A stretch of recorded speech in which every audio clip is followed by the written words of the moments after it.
Hello everyone, this is Gunjan, and before us proceeding further today, let us have a look what we have completed so far. You also have given the unit test 2 for science, and we have marks for them. So we will discuss the exams, the questions that we took for unit test 2. We also have a semester exam coming up for you. So let us see what is the syllabus for this exam, what we have completed so far, and what is pending. So મિત્રો, I think father બિનુએ તમારા આટલા chapters already complete કરેલા હતા. 1 2 3 4 5 6 7 1 થી 7 chapters father બિનુએ complete કરેલા હતા. Okay, મેં રિવિઝનમાં કયા ચેપ્ટર્સ કર્યા તમને લોકોના? મેં કર્યા ચેપ્ટર્સ 1 2 4 5. આ ચાર ચેપ્ટર્સ આપણે રિવિઝનમાં બી કમ્પ્લીટ કરી દીધેલા છે. અચ્છા, હવે તમારી સેમેસ્ટર ફર્સ્ટની એક્ઝામ માટે સિલેબસ શું છે? તો તમારો સિલેબસ આ છે. 1 2 3 4 5 6 7 8 and 13. 1 થી 8 ચેપ્ટર છે અને ચેપ્ટર 13મું છે. હવે કયા ચેપ્ટર્સ બાકી રહેશે આપણે? તો કે બે ચેપ્ટર્સ બાકી છે, 8 and 13. સો હવે આપણે શું કરીશું? રિવિઝનને હાલ પર પેન્ડિંગ મૂકી દઈએ, બીકોઝ તમારી સેમેસ્ટર એક્ઝામ દિવાળી પહેલા લેવાશે. સો ફર્સ્ટલી આપણે જે બે ચેપ્ટર્સ છે 8 અને 13 એ બંનેને આપણે કમ્પ્લીટ કરવાની ટ્રાય કરીશું. એ બે કમ્પ્લીટ થઈ જાય એટલે આપણું સેમેસ્ટર ફર્સ્ટનો સિલેબસ કમ્પ્લીટ કરીશું, અને પછી ટાઈમ વધે આપણને તો આપણે ફરી પાછા રિવિઝન પર જતા રહીશું. ઓકે, તો આ થઈ આપણા ફર્સ્ટ સેમેસ્ટરના એક્ઝામની વાત. જે લોકોને આમાં ફરી એકવાર જોવું હોય તો 2 સેકન્ડ માટે હું ફરી વાર વિડીયો પોઝ કરું છું. તમે જોઈ લેજો આ કયા ચેપ્ટર્સ છે. 1 થી 8 અને ચેપ્ટર 13 એ પહેલા સેમેસ્ટરનો સિલેબસ છે. બે ચેપ્ટર્સ બાકી રહેશે, ચેપ્ટર 8 અને 13. તમારા ટોટલ માર્ક્સ કેટલા હશે? 80 માર્ક્સનું પેપર હશે, અને પેપર સ્ટાઇલ તમને આવતા વિડીયોમાં હું પાછો આપી દઈશ કે શું પેપર સ્ટાઇલ આપણે ફોલો કરવાની છે. જે અત્યાર સુધી આપણે ફોલો કરતા હતા સેમ પેપર સ્ટાઇલ છે. ઇન કેસ કોઈને ખબર ના હોય કે આપણે કઈ પેપર સ્ટાઇલ ફોલો કરીશું તો હું આવતા વિડીયોમાં જણાવી દઈશ. બટ ટોટલ માર્ક્સ તમારા 80 રહેશે, અને ચેપ્ટર્સ મેં તમને કહી દીધા કે આપણે 8 અને 13 બાકી છે. તો આપણે સૌથી પહેલા ચેપ્ટર 8 થી સ્ટાર્ટ કરીશું વિડીયોઝમાં આપણા, અને આપણે ચેપ્ટર 8 ને ખતમ કરીશું. ત્યારબાદ આપણે ચેપ્ટર 13 પર સ્ટાર્ટ કરીશું અને ચેપ્ટર 13 ને કમ્પ્લીટ કરી દઈશું. Once both this chapters are completed, then if we have time we'll move back to the revision. Okay, તો આ છે આપણી વાત સિલેબસની. હવે આપણે એક્ઝામ લીધી અને એક્ઝામ માટે આપણે જોઈ લઈએ કે ઇન કેસ કોઈને ડાઉટ હોય તો દરેક ક્વેશ્ચનના આન્સર આપણે જોઈ લઈએ. which device is used to measure temperature? I think almost બધાય સાચા જવાબ આપેલા છે. It is called thermometer. Okay, ત્યારબાદ નવા ક્વેશ્ચન પર જઈએ. The process by which heat is transferred from hotter end to colder end is called. બહુ બધા ઓપ્શન હતા, સાચો જવાબ છે કન્ડક્શન. અગેન થિયરિટિકલ ક્વેશ્ચન છે, તમારે ટેક્સ્ટ બુકમાં મળી જશે. Which of the following is an insulator of heat? Insulator of heat કોને કહેવાય? કે આપણે મેટલ્સ ભણ્યા અને નોન મેટલ્સ ભણ્યા. Non metals mostly are insulators of heat. તો આમાંથી નોન મેટલ ઓપ્શનમાંથી કયો હતો? તો કે વુડ હતો. બાકી બધા મેટલ્સ છે. So wood is the correct answer. On coastal regions, when does the land breeze occur? આપણે મહુવામાં જ રહીએ છીએ. We know that during night time the land breeze occurs. Again theoretical question છે, તમને ટેક્સ્ટ બુકમાં મળી જશે. Why woolen clothes keep us warm in winters? આમાં ઘણા બધા લોકોએ ખોટો જવાબ આપેલો છે. કોઈક લોકો એવું કીધેલું છે કે ભાઈ wool is a good conductor of heat. લોકોએ કીધું છે wool is made from sheep and wool is very thick. પણ આ બધા આન્સર ખોટા છે. સાચો આન્સર શું છે? wool fiber traps air in it. Same તમારી ટેક્સ્ટ બુકમાં જ લખેલું છે સ્ટેટમેન્ટ, તો તમને ખબર પડી છે કે why this is the correct answer. Next question. Temperature of boiling water cannot be measured by dash thermometer. બે ઓપ્શન હતા, ક્લિનિકલ અને લેબોરેટરી. તો બોઇલિંગ વોટરનું ટેમ્પરેચર કેટલું હોય? Around 100 degree Celsius.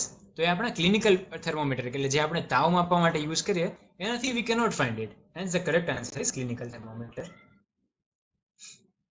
1 liter of water at 30 degrees Celsius is mixed with 1 liter of 50 degrees Celsius. The temperature of mixture will be, બહુ બધા options હતા. એક 30 ડિગ્રી સેલ્સિયસનું પાણી લીધું, એક 50 ડિગ્રી સેલ્સિયસનું પાણી બીજું લીધું. બંનેને આપણે મિક્સ કરીએ તો પાણીનું ટેમ્પરેચર કેટલું થશે? આમાં એડિશન થાય, ટેમ્પરેચરમાં એડિશન થાય ના થાય, હે ને? એક 30 ડિગ્રીનું હોય, બીજું 50 ડિગ્રીનું હોય તો પાણી 80 ડિગ્રીનું નહીં થઈ જાય. પાણી વધશે બટ એનું તાપમાન 80 ડિગ્રીનું નહીં થાય. કેમ નહીં થાય? તો કે આપણે જોઈએ, આપણે રોજ શિયાળામાં આપણે ગરમ પાણી યુઝ કરીએ, બરાબર. ક્યારેક શું થઈ જાય, આપણી પાસે બહુ વધારે ગરમ થઈ જાય, આપણે ગીઝર હોય એમાંથી પાણી લઈએ તો બહુ ઉકળતું પાણી આવી જાય, આપણું બોડી એને એડજસ્ટ ના કરી શકે. તો આપણે શું કરીએ, સાઈડમાં બીજી ડોલમાં એક ઠંડુ પાણી લઈએ અને બંનેને મિક્સ કરી દઈએ. તો મિક્સ કરીએ તો ટેમ્પરેચર કેવું થશે? તો કે હું એવું કહીશું કે જે મિક્સ ટેમ્પરેચર હશે ને એ પેલા ઠંડા પાણી કરતા ગરમ હશે. It will be hotter than the cold water, but that mixed water will be colder than the hotter one. એટલે કે જે આપણે પહેલા બહુ ફળફળતું ગરમ પાણી હતું એમાં આપણે ઠંડુ પાણી થોડુંક મિક્સ કરી દઈએ તો જે મિક્સચર બને એ પેલું બહુ ગરમ પાણી કરતાં થોડુંક ઓછું થઈ ગયું, પણ ઠંડુ પાણી હતું એના કરતાં વધી ગયું. તો સેમ કેસ છે કે એક બાજુ પાણીમાં 30 ડિગ્રી છે, બીજી બાજુ પાણીમાં 50 ડિગ્રી છે. બંનેને આપણે મિક્સ કરીશું તો ટેમ્પરેચર કેટલું આવશે? તો કે મને ખબર નથી કેટલું આવશે, પણ 30 અને 50 ની વચ્ચે હશે. તો એવો ઓપ્શન હતો, તો કે આ જો લાસ્ટ ઓપ્શન એવો છે, between 30 degree and 50 degree. So that is the correct answer. અચ્છા, which of the following statement is true? આપણે પાસે ચાર ઓપ્શન હતા કે heat transfer from hot end to colder end because of convection. ના, એ ખોટું છે, because of conduction આવે. Okay, second option, conduction is responsible for warming a room with room heater. આપણે રૂમ હીટર ચાલુ કરીએ તો આપણને એક છેડાથી બીજા છેડા સુધી આપણને ગરમાવો મળે. Is it because of conduction? ના, that is because of convection. Okay, એટલે બે સ્ટેટમેન્ટ ખોટા છે. ત્રીજું, heat of sun reaches to earth by process of radiation. હા, આ સ્ટેટમેન્ટ સાચું છે. સૂર્યની ગરમી આપણને મળે છે because of the transfer of heat cold radiation. Dark coloured clothes reflect more heat. ના, ડાર્ક કલર્ડ ક્લોથ્સ એક્સેપ્ટ મોર હીટ. હે ને, આપણે શિયાળામાં ઘાટા કપડાં કેમ પહેરીએ? બીકોઝ સન રેઝ આપણામાં એબ્ઝોર્બ થઈ જાય એટલે આપણને હીટ વધારે મળે. સો બાકીના ત્રણ ખોટા છે. This is the correct statement. What is the range of clinical thermometer? Again a theoretical question. The correct answer is 35 degree to 42 degree. Which of the following is true about acids? ચાર statement આપેલા છે આપણને, બાકીના બધા ખોટા છે. Acids R થોડા ખાટા લાગે, so they are sour in taste. So that is the correct option.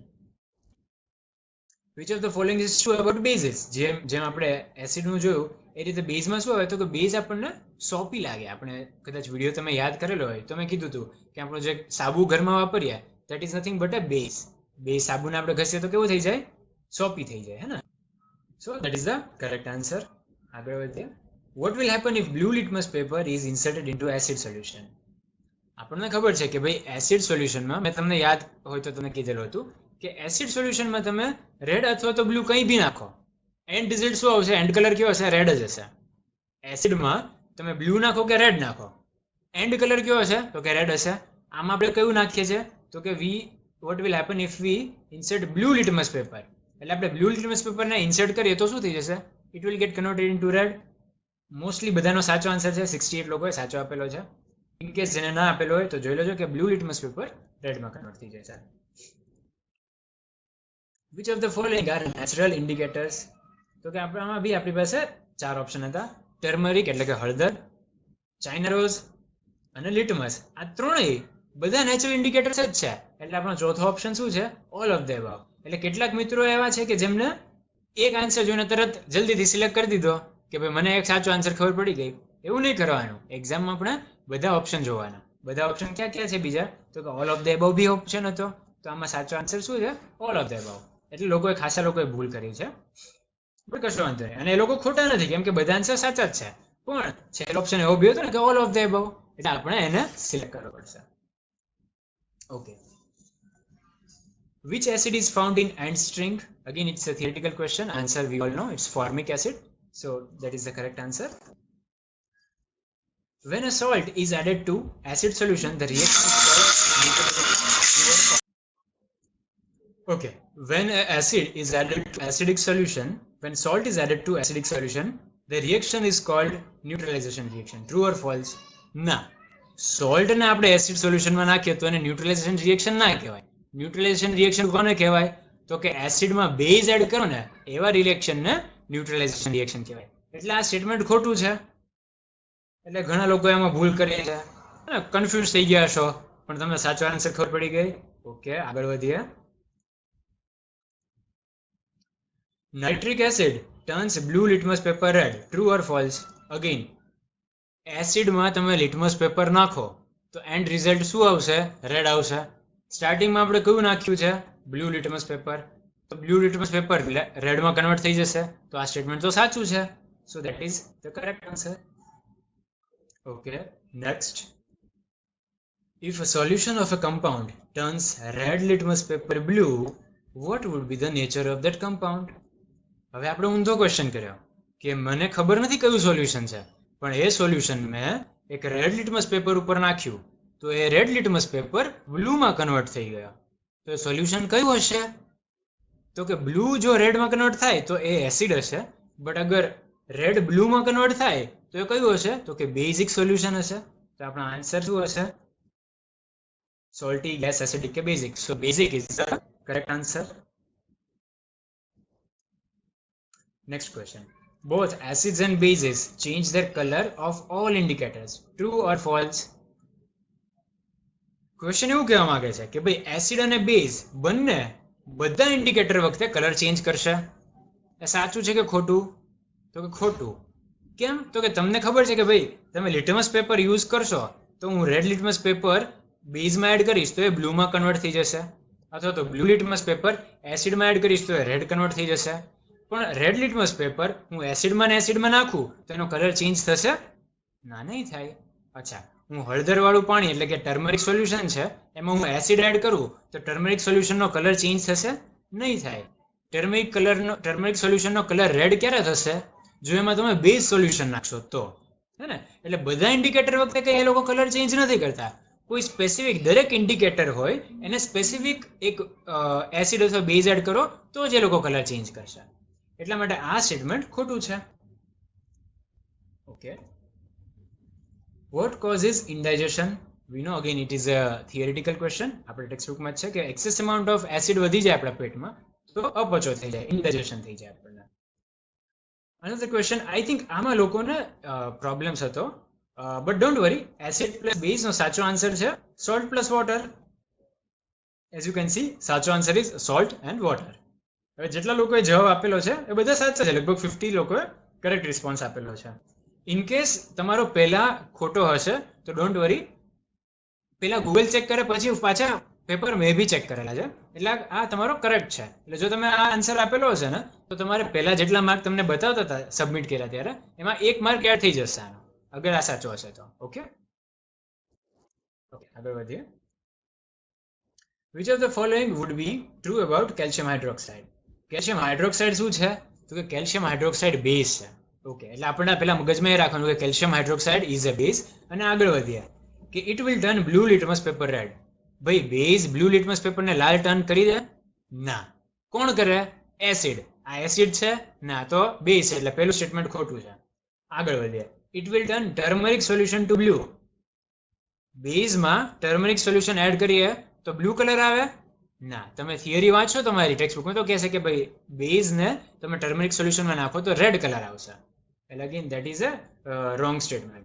Similarly, the last statement is it will have no effect on red litmus paper. Base solution માં હું રેડ લિટમસ પેપર નાખું તો કેવું થઈ જશે? Blue થઈ જશે. તો કલર ચેન્જ થયો. એટલે આમાં તો આપણે શું કીધું કે it will have no effect. એટલે આ સ્ટેટમેન્ટ અગેન ખોટું છે. સારું, સાચું સ્ટેટમેન્ટ શું છે? તો કે ત્રીજું, it will turn phenolphthalein solution to pink. એ બી આપણે ભણી ગયા. phenolphthalein is a chemical indicator. આપણે લેબોરેટરીમાં બનાવીએ છીએ. એમાં જો તમે બેઝ નાખશો તો ફિનોલ્ફથેલિન કેવું હોય? પહેલા કલરલેસ હોય. એમાં તમે બેઝ નાખશો તો શું થઈ જશે? એનો કલર પિંક થઈ જશે. સો આ આપણી એક્ઝામના રિસ્પોન્સ હતા. બધા ક્વેશ્ચન્સ આપણે જોઈ લીધા. હવે આપણે આગળ આપણા ચેપ્ટર સિલેબસ પ્રમાણે ચાલુ કરીશું.